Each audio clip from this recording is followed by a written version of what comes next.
महायुती आणि महाविकास आघाडीतील दिग्गज नेत्यांनी आपला उमेदवारी अर्ज भरत आपल्या विरोधकांना आव्हान दिले, तर दुसरीकडे ठाण्यातून नरेश मस्के यांना उमेदवारी दिल्यामुळे भाजपच्या नवी मुंबई आणि भाईंदरच्या पदाधिकाऱ्यांनी राजीनामे दिले। पाहूया या संदर्भातला आमचा हा स्पेशल रिपोर्ट।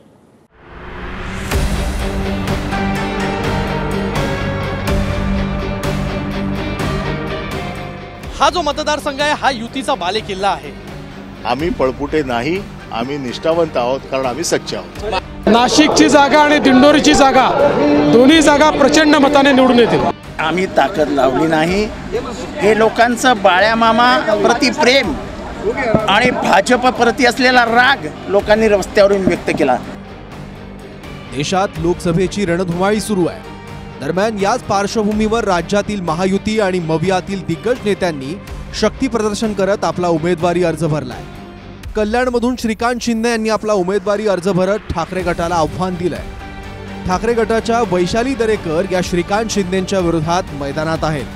हा जो मतदारसंघ आहे हा युतीचा बालेकिल्ला आहे आणि इथे जो आहे हा भारतीय जनता पार्टी असेल, शिवसेना असेल, सुरुवातीला हे एकत्र मिळून एका दिलाने जे आहे सगळे जे बघा कार्यकर्ते जे आहेत हे शिवसेना असेल, भारतीय जनता पार्टी असेल, राष्ट्रवादी काँग्रेस आता आणि त्याचबरोबर मनसे, आरपीआय, टीओके हे सगळ्याचे सगळे जे आहेत या कल्याण लोकसभेमधील आणि महाराष्ट्रामधील जे आहे सगळे एकत्र आलेले आहेत। विजयाचा किती विश्वास आणि कशा पद्धतीने निवडणूक आहे, रेकॉर्ड ब्रेक मताधिक्याने विजय होणार, सगळे मागचे विक्रम तोडणार आणि ही निवडणूक एक रेकॉर्ड ब्रेक होईल। गोडसेंनी नाशकात मोठं शक्ती प्रदर्शन करत आपला उमेदवारी अर्ज भरला। हेमंत गोडसेंसमोर ठाकरे गटाच्या राजाभाऊ वाजे यांचं आव्हान असणार आहे, तर महायुतीच्याच उमेदवार भारती पवारांनीही दिंडोरी लोकसभा मतदारसंघातून आपला उमेदवारी अर्ज भरला। भारती पवार यांच्या विरोधात राष्ट्रवादी शरद पवार गटाचे भास्कर भगरे हे मैदानात आहेत। खरं म्हणजे महायुतीचे दोन्ही उमेदवार हेमंत गोडसे आणि भारतीताई पवार या प्रचंड मताधिक्याने विजयी होतील। नाशिककरांनी हा निर्धार केलेला आहे। नाशिक जिल्हा हा पूर्णपणे मोदीमय आहे, महायुतीच्या बाजूने आहे। प्रभू श्रीरामांचा आशीर्वाद प्राप्त झालेला जिल्हा आहे, त्यामुळे नाशिकची जागा आणि दिंडोरीची जागा दोन्ही जागा प्रचंड मताने निवडून येतील। उत्तर पश्चिम मधून ठाकरे गटाचे नेते अमोल कीर्तीकरांनीही आपला उमेदवारी अर्ज भरत विजयाचा दावा केलाय, तर पालघरमधून ठाकरे गटाच्याच भारती कांबळेंनी देखील उमेदवारी अर्ज भरत विरोधकांवर निशाणा साधलाय। उत्तर पश्चिम मुंबईत अमोल कीर्तीकरांसमोर रवींद्र बायकर यांचं तगडं आव्हान असणार आहे। पालघरमध्ये ठाकरे गटाच्या भारती कांबळेंविरोधात भाजपकडून माजी आमदार विलास तरे किंवा हेमंत सावरांच्या नावावर शिक्कामोर्तब होण्याची शक्यता आहे। निष्ठावान कार्यकर्ता काय असतो हे अमोल कीर्तीकर यांनी दाखवून दिलंय आणि सर्वसाधारणपणे त्यांनी पहिल्या दिवशीच सांगितलेलं आहे मी काही चुकीचं केलेलं नाहीये, त्याच्यामुळे ज्या ज्या वेळेला तपास यंत्रणा बोलवतील त्या त्या वेळेला आम्ही जाऊ, सहकार्य करू। मी देखील केलं, अमोल कीर्तीकर देखील करतायत।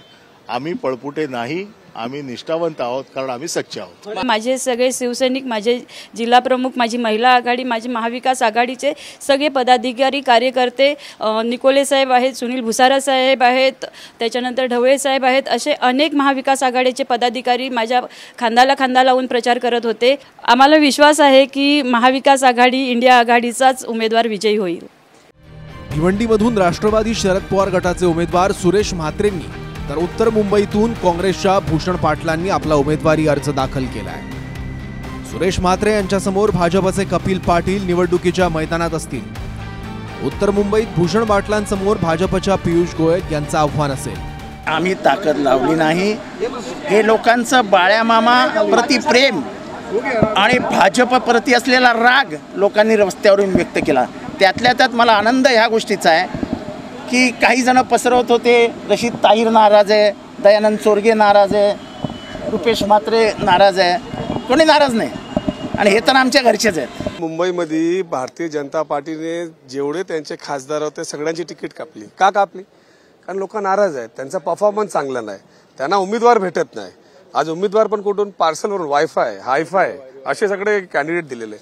उत्तर मुंबईमध्ये जे कॅन्डिडेट ते कुठनं आलेलं आहे, आता बँड्रा वर्षाताईचे समोर दिलाय ते कुठनं आलेलं आहे. एकीकडे शक्ती प्रदर्शन करत भाजपच्या दिग्गज नेत्यांनी आपला उमेदवारी अर्ज भरलाय, तर दुसरीकडे ठाण्यातून नरेश म्हस्केंना उमेदवारी दिल्यानंतर भाजपचे भाईंदर आणि नवी मुंबईतील पदाधिकारी नाराज आहेत. नवी मुंबईतील तब्बल 65 आजीबाजी नगरसेवक आणि पदाधिकाऱ्यांनी राजीनामा दिलाय.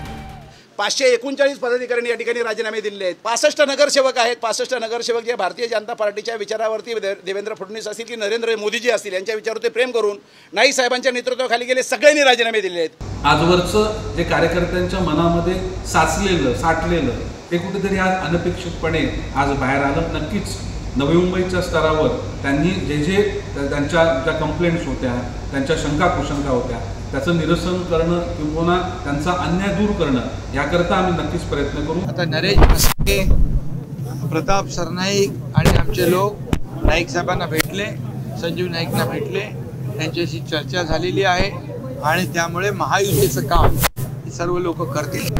गणेश नाईक साहेब यांना भेटण्याकरता प्रताप सरनाईक, रवींद्र फाटक, भारतीय जनता पार्टीचे ठाणे शहराध्यक्ष संजय वाघुले यांच्या समवेत नाईक साहेबांचा आशीर्वाद घेण्याकरता गेलो होतो.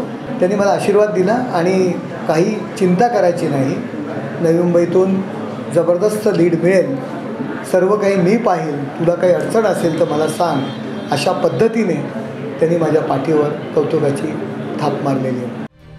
देशभरात लोकसभा निवडणुकीच्या पार्श्वभूमीवर राजकीय वातावरण चांगलंच तापलंय.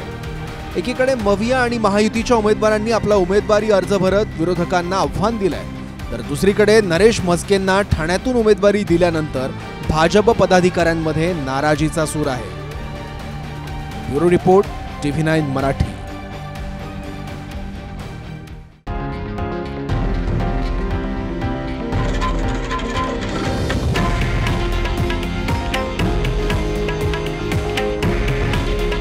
हे आहे देशातील नंबर 1 न्यूज नेटवर्क आणि आपण पाहत आहात TV9 मराठी. काळजी तुमची, हित महाराष्ट्राचं.